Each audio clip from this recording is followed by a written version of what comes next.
You're 8 years old, you're standing in river mud up to your knees, and the man with the measuring rope is deciding how much grain your family owes this year before a single seed is in the ground. If the flood fails, the number doesn't change.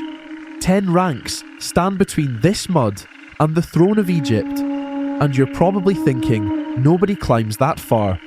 You're right, nobody does.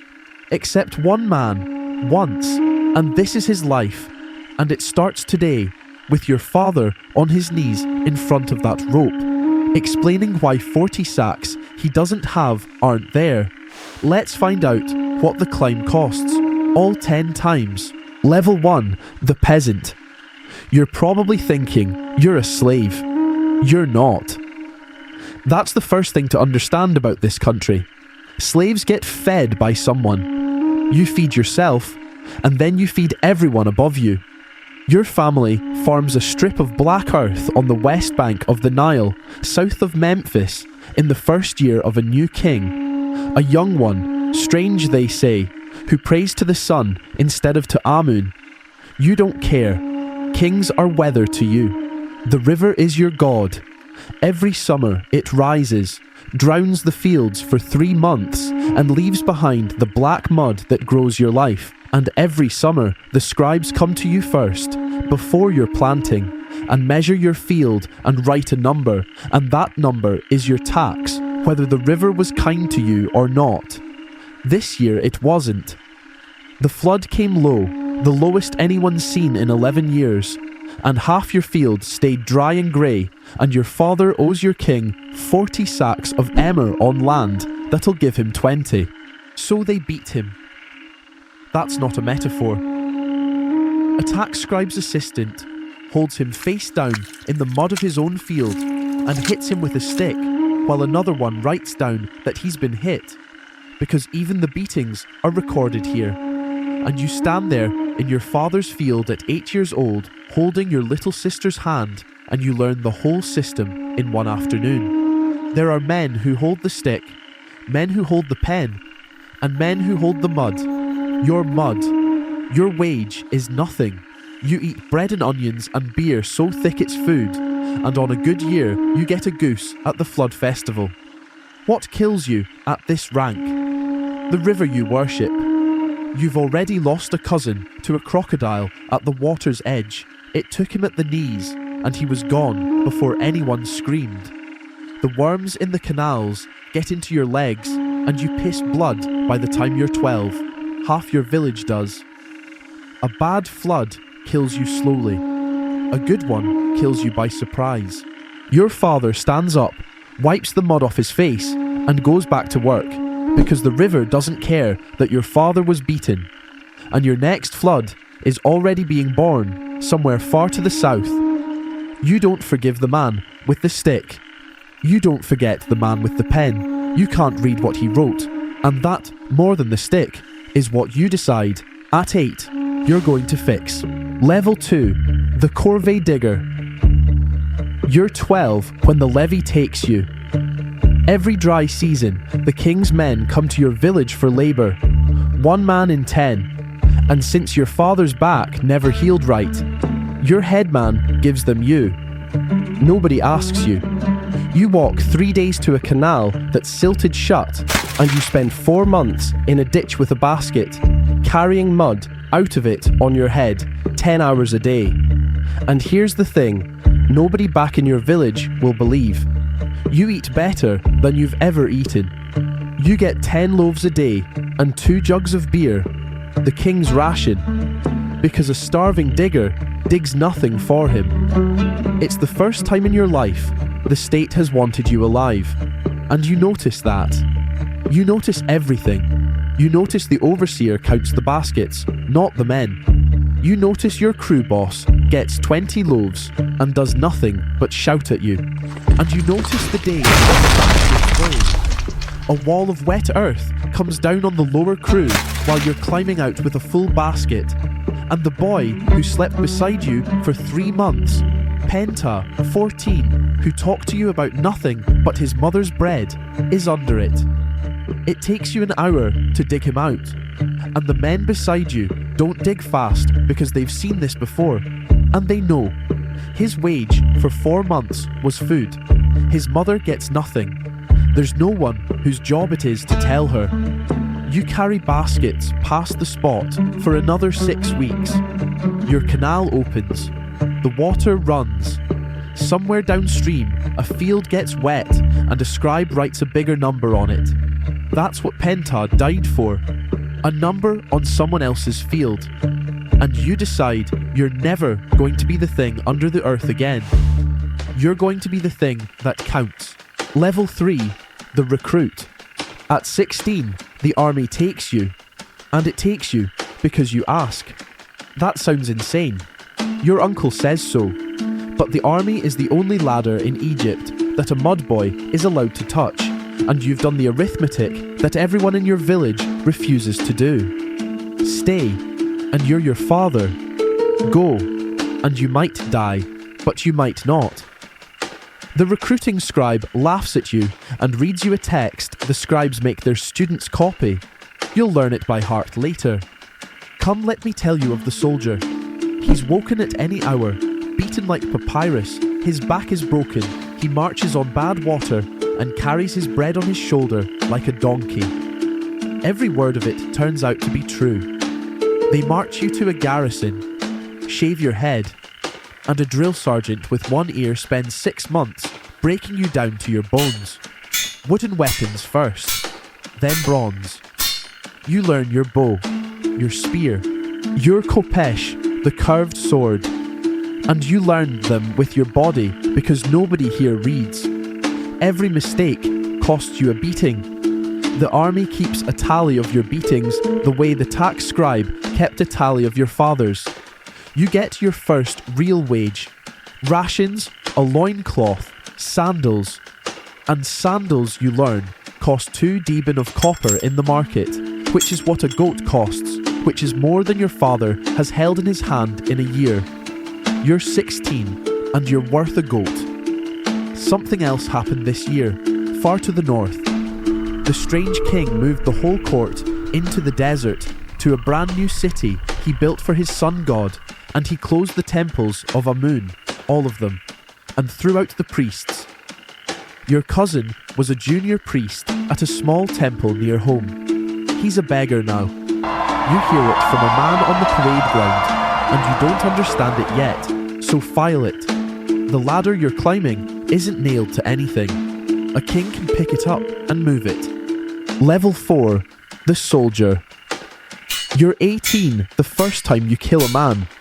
Your army marches into Canaan to remind some city that it pays tribute, and the city disagrees, and your first battle is over in an afternoon, and you're alive, and the man in front of you isn't. Then the part they didn't put in the scribe's poem. You kneel over him with your knife, and you cut off his right hand, because that's how Egypt counts its dead, not bodies, hands. You carry it to a scribe, sitting at a folding table behind the line, and you drop it on a pile, and he makes a mark, and the mark is yours. Your whole future in this army is a pile of hands and a man making marks.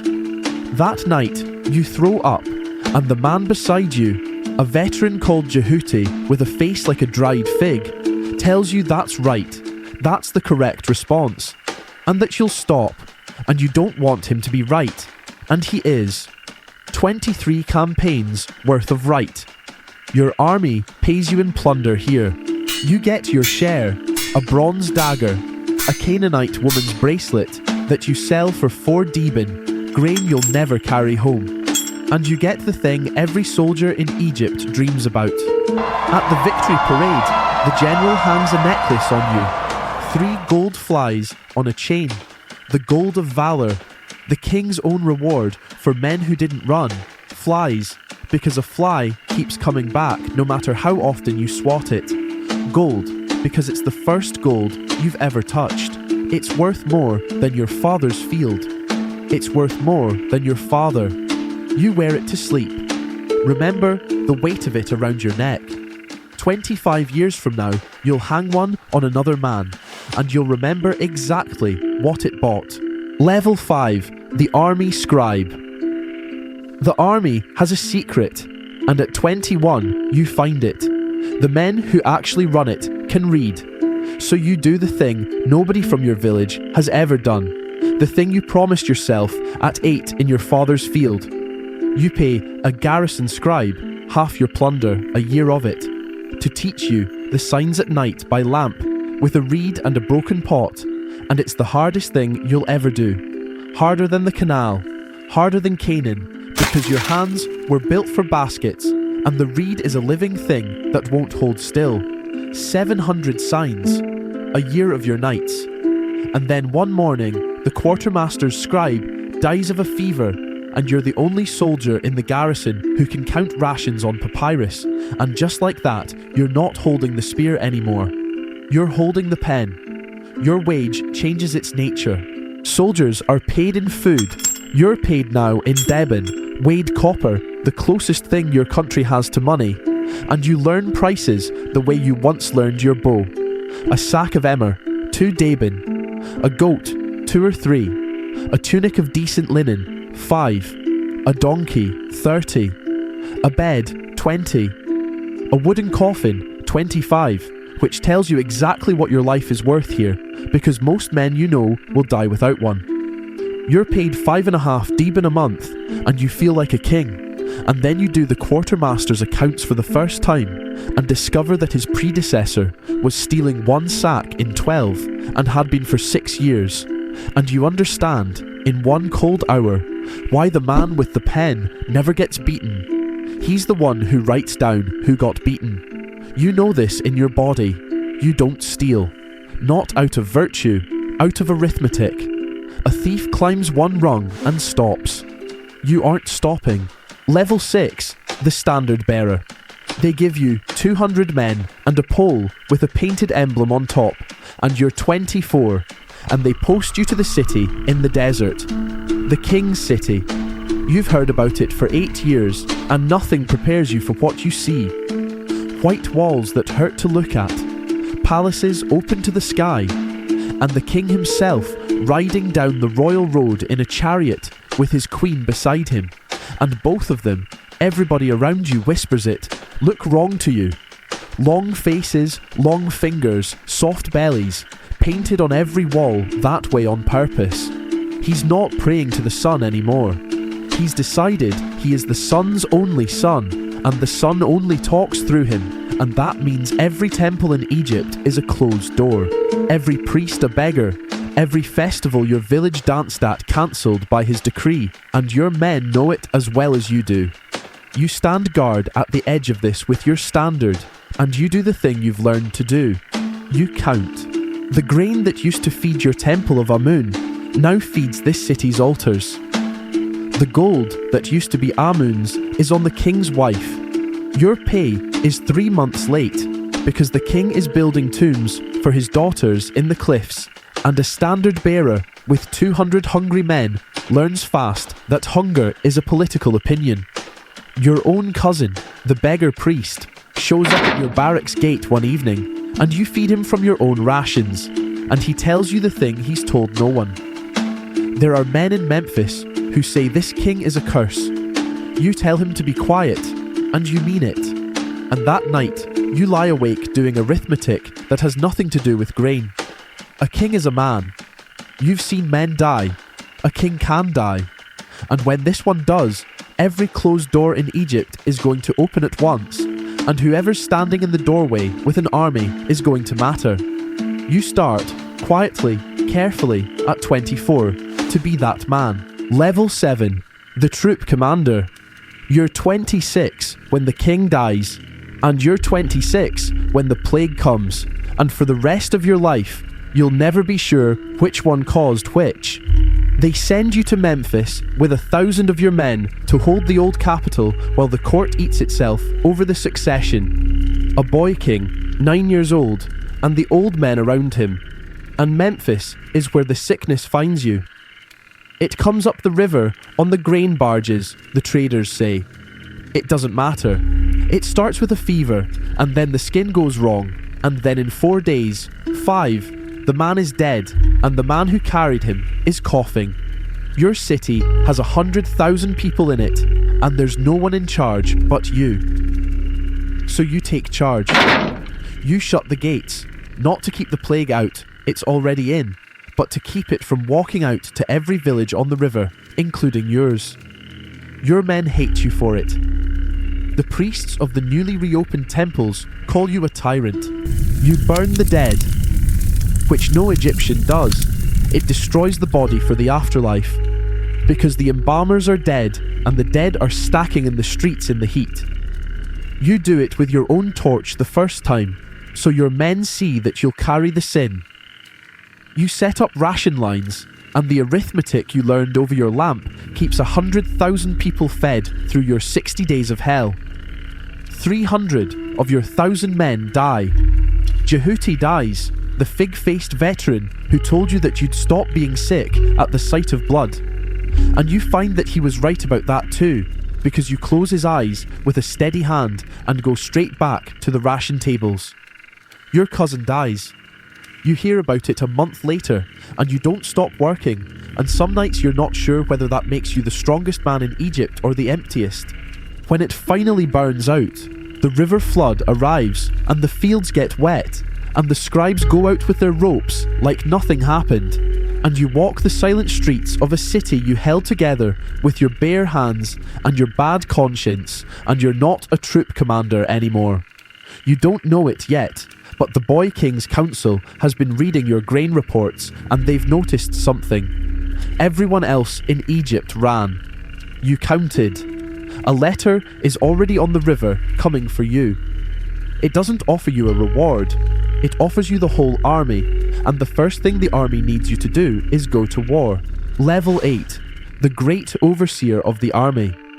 At 30, they make you commander of every soldier in Egypt, and the Boy King puts the title on you himself, great overseer of the army, a child of 12 with a bad leg and a walking stick, leaning on you, because the old men around him have taught him that he can. His name is Tutankhamun. Nobody will remember him for anything but dying.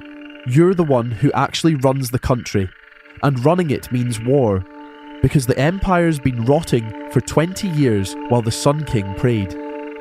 You march north to Syria and south into Nubia, and you win. And you bring back the things a general brings back: gold, prisoners, tribute, hands. And the Boy King hangs the gold of valor on you a second time, and you feel nothing, which is its own kind of information. Your wage now is land, estates, hundreds of servants. You're paid more in a month than your father's village will produce in its lifetime, and you pay the Amun priests to reopen every temple the last king closed, because you remember your cousin and because you're not a fool. Here's what this rank teaches you, and it's the lesson that matters most on the way up. You start building your tomb. Every great man does. Yours is outside Memphis, and you make the sculptors carve you on its walls exactly as you are. A general, a commoner, bowing to the Boy King, receiving his gold, face to the ground. You're proud of it. You've climbed higher than any mud boy in the history of the world, and you've decided, in the chapel of your own tomb, that this is far enough. You believe that. For 6 whole years, you believe it. Then a messenger arrives from the palace at night and tells you the boy is dead. Level 9, the king's deputy. You're 39. Your Boy King dies at 19 with no son, and you hold the army, and you're the most powerful man in Egypt, and you don't get the throne. An old man does. I, the courtier, the boy's advisor, 70 years old, who stood at the funeral holding the tools to open the dead king's mouth. And whoever buries a king is king. That's the one law you forgot to learn over all your lamps. While you were in Nubia, counting hands, I was in the palace, counting your days. Then it gets worse for you. And strange. The dead boy's widow writes to your greatest enemy, the king of the Hittites, and begs for one of his sons to marry, so she won't have to marry a servant. Everyone knows the servant is you. The Hittite prince comes south. He never arrives. Somebody kills him at your border. The Hittites start a war over it. And for the rest of your life, people will look at you. The man with the army and the motive. And wonder. You'll never say, I names you deputy of the entire land and his heir, and you serve him, and you wait. And that's your whole rank. 4 years as second man in Egypt, the one rung where your job is doing nothing perfectly, while an old man takes his time dying. Level 10, the Pharaoh. You're 43 when the army walks you to the temple of Amun, and the priests put the double crown on your head, and nobody has ever climbed this far, from this low, before you or since, in 3,000 years of Egyptian kings. You, the mud boy, are a god. So here's what a god does with it. First, you marry Mutnojmet, a noblewoman of the old court, because a mud boy king needs old blood beside him. Then you go to work, because work is the only thing you've ever known how to do. You write the law. They'll dig out of your stone at Karnak 3,000 years from now. Any official who takes a peasant's boat, his grain, his hides, for the king's supposed business, cut off his nose and send him to the frontier fort. You hang men with rope for what the men with the sticks did to your father in your field. You put your soldiers in every judge's seat in the land. And then you do the thing the climb was always going to cost you. You take a chisel to history. You cut the Sun King's name off every wall in Egypt. You cut the Boy King's name. You cut eyes. You date your reign from the last king before the heresy, as though the 30 years you climbed through never happened. Your canal, your hands, your plague, your old man. A king can pick up the ladder and move it. You learned that at 16. Now you're the king, and you pick it up and you burn it. And the price comes due in the usual currency. Mutnojmet dies trying to give you an heir. They'll find her bones 3,000 years from now in your first tomb, the general's tomb, with the bones of the child beside her. You have no son. The man who climbed from mud to God has nobody to give it to. You rule for 14 years or 27. The records you mutilated can't agree. And at the end, old, childless, in a palace full of servants who fear you, you do your last arithmetic. You look across your army and you pick a soldier. A commoner, like you. A man named Paramesu, your vizier, old already, with a son and a grandson. You hang the gold of valor on his neck yourself, and you remember the weight. You remember exactly what it bought, and you name him heir. He'll reign 2 years as Rameses I. His grandson will be Rameses the Great, the most famous king Egypt ever has, and every museum on earth will carry his face, not yours. You'll be the footnote before his dynasty. The mud boy who erased 3 kings will be mostly erased himself by time and by the family he chose. Your general's tomb outside Memphis stands empty, its walls carved with a man bowing to a boy because you outgrew it. And somewhere on the west bank of the Nile, this year, as every year, a scribe is walking out with a rope to measure a field before the seed is in the ground, and a boy is watching him do it. That's the climb. You changed who holds the pen. You never changed the rope.